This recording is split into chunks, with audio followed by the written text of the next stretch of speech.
You heard from a Minnesota woman who has what would be considered by insurance companies as a pre-existing condition, who fears if the Affordable Care Act is repealed, she could end up paying more than $1,000 every single month for her rheumatoid arthritis medication. Now to my interview with an expert knowledgeable of the president's reasoning to repeal the ACA, which had forced so many to get insurance or pay a hefty fine when they can't afford it to begin with. Tim Murtaugh is the Director of Communications for Trump 2020. Tim, as we are talking about the Affordable Care Act, which is one of the biggest issues, not only in this election, but for the nomination hearings when it comes to Judge Coney Barrett and the Supreme Court. Talk to me about the Affordable Care Act, because the pre-existing conditions part of the Affordable Care Act is the sticking point that so many people are saying they want to see stay. Well, the president has said and will always say and signed an executive order to the effect that he will always protect people with pre-existing conditions. And the fact that we're even talking about Joe Biden having a health care plan is proof in itself that Obamacare was a miserable failure. The president already has a better record on health care than Joe Biden does. The president has brought Obamacare premiums down for the very first time. Over the last 2 years, they've fallen. Previously, prior to that, they had always been raising. So the president's approach is to require greater competition. It provides higher quality, more choices, and lower costs. He supports businesses being able to band together to get economy of scale and offer better health care at lower costs. Prescription drug prices are falling down, and the president supports people being able to import drugs from other countries at lower prices. Let's talk about Joe Biden's plan. In fact, his public option plan, the Wall Street Journal printed an analysis of that, and it crowds out private health insurance and is in fact a pathway to the Medicare for All plan that his own running mate, Kamala Harris, has sponsored. That's Bernie Sanders' plan.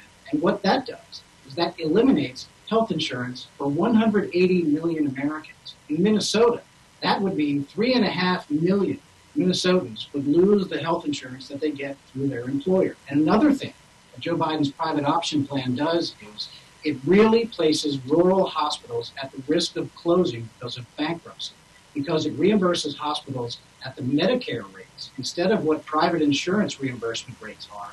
It would put 49 hospitals in Minnesota at risk of bankruptcy. That's 80% of the rural hospitals in the entire state of Minnesota. So on health care, there is really no contest. President Trump already has the best record, and Joe Biden, by virtue of what he's proposing, has admitted that Obamacare is a colossal failure. Tim, can you talk to me about what critics are saying with that executive order that the president signed on September 24th? I heard from one of the analysts who looked at this said all it really is a statement that the president wants one or more of his departments to come up with a plan, that it does not protect pre-existing conditions as the Affordable Care Act does.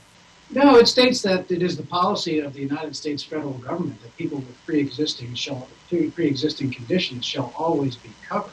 And, and again, that is part of Obamacare. You can oppose the law, and many people in Washington do this all the time, and indeed at home.